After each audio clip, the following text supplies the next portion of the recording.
Sometimes you need a little adventure, a little different experience that'll take you to different landscapes. Jack London wrote, "You can't wait for inspiration. You have to go after it with a club." And so begins our adventure on stage 1 of the Arizona Backcountry Discovery route.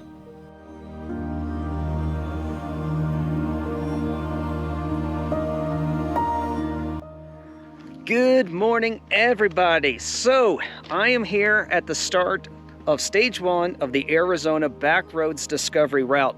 So I'm sure a lot of you have seen a lot of overlanding type videos or adventure bike type videos involving the Arizona BDR. And this year I'm hoping to be able to do all of the stages, but with a little bit of a twist. I'm going to be photographing the landscapes of the Arizona BDR. So as you join me on this little adventure, hopefully you're going to see some great photography. It is, say the 24th?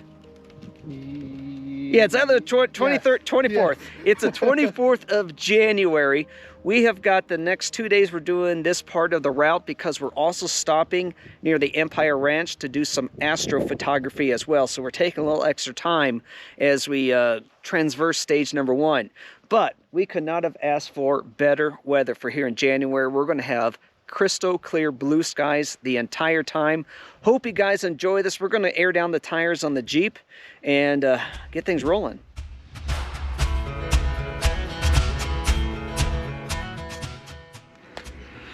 So last night we camped out in the Coronado National Forest. We're in the Coronado National Monument right now. Just to give you an idea how cold it was last night. We were going to use the drinking fountain. That is ice. But it's okay, I installed have a 6-gallon water tank in the Jeep, so we got plenty of water. But still, that tells you how cold it was last night.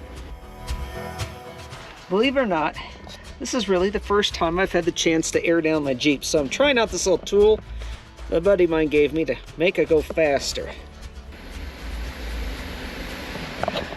So my buddy who loaned this to me recommended we go down to 20 PSI on all 4 of our tires. So that's what we're going to be doing here, and hopefully that's going to give us a much smoother ride for the next, I believe we have about 120 miles left on this trail, but I think like the last 20 is paved, and one section in the middle when we pass through a town is paved. Other than that, it's dirt.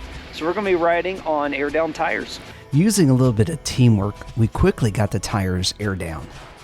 All right, so we're about 50 feet down the road. Already I can feel an amazing difference in the ride. I mean, yeah, we're going over some potholes right now, but over the rocks that really bounce us around, amazing difference already. The Coronado National Monument commemorates the 1540 expedition by the conquistador Francisco Vázquez de Coronado. As we climb up Montezuma Pass, the beautiful landscape along the border begins to reveal itself.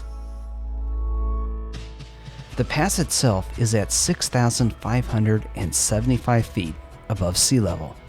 To the east, we have the distant border fence framed by the mountains.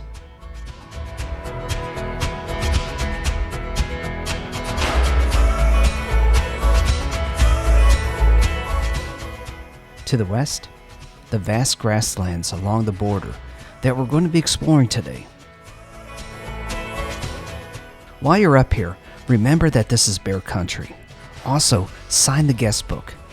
If you continue west, be ready to enter the wilderness.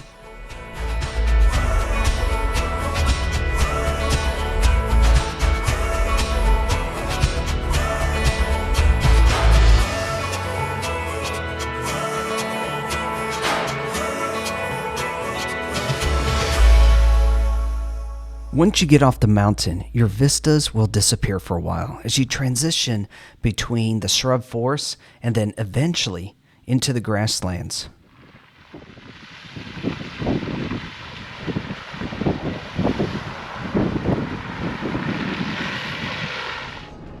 So I'm going to got off the mountains. We're really in a lot of sage tree, shrubby tree things. So it's really not that interesting because you can't see too far.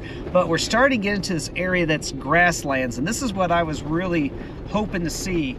And this is also the antelope territory. So we hopefully will see some antelope out here.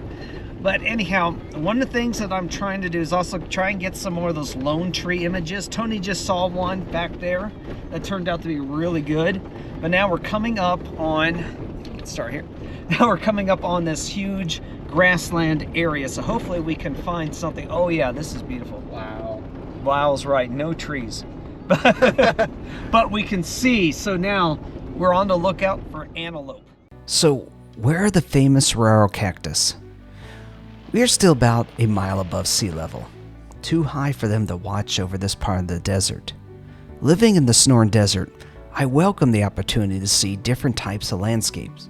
Alright, so something funny we came across here in the middle of nowhere. Didn't even think about, there are a few private residences around here. We're on actually traveling through private ranch land that they allow you to travel through. There's a mailbox out here. I can't see any homes for miles and miles around, but this is where they get their mail from. Out here, I'm getting plenty of minimalistic dirt road photos. As primarily a landscape photographer, I really don't like shooting in the harsh daylight, but for photos like these, I think it works. Each of these images uses the element of composition called leading lines to draw the viewer down the road.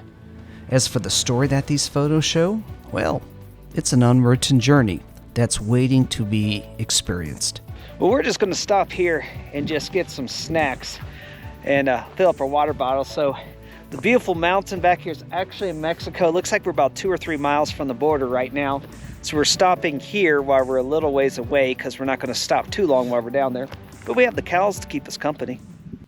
These cows gave me a good reason to utilize the intersecting mask feature in Lightroom. I want to bring out a little more detail in the cow, so I'm going to put a radial mask on it. The problem is that when I increase exposure, it affects everything.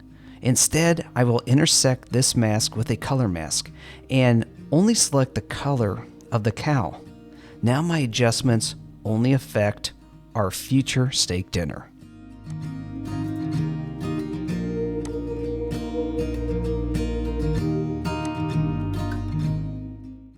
Now, about that border.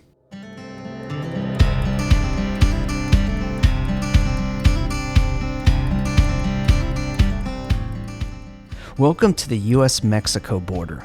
The border fence here is only 6 strands of barbed wire, nothing else. This lonely, remote part of our planet provided me with photos of the border that is rarely seen on TV. No immigration issues, no drugs, no gangs. Just beautiful, rolling hills covered in grass.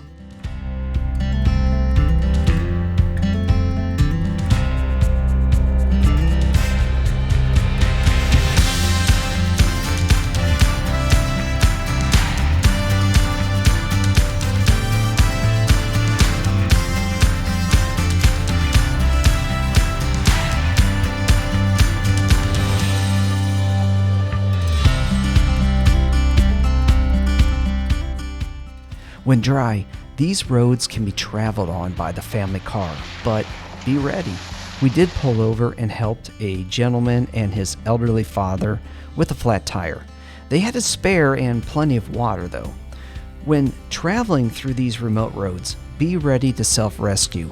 Until you're ready, it's best to enjoy them from a paved surface. Out here, your cell phone may not work.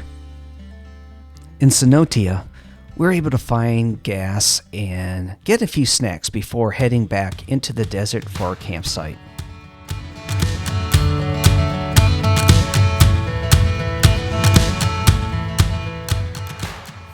We are now traveling through the Las Cienegas National Conservation Area.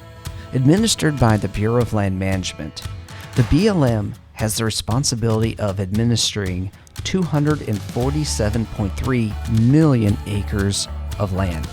that is 1/8 the landmass of the United States. This is your public lands. We're pulling into the Cienegas campground just south of the Empire Ranch, but there is a problem. This is a first come, first served campground, and we're not the first ones here. So I located a potential campsite about a mile down this 2-track road. This remote location will provide us with the dark skies that we need for astrophotography. I'll share with all of you the results of our astrophotography in next week's episode.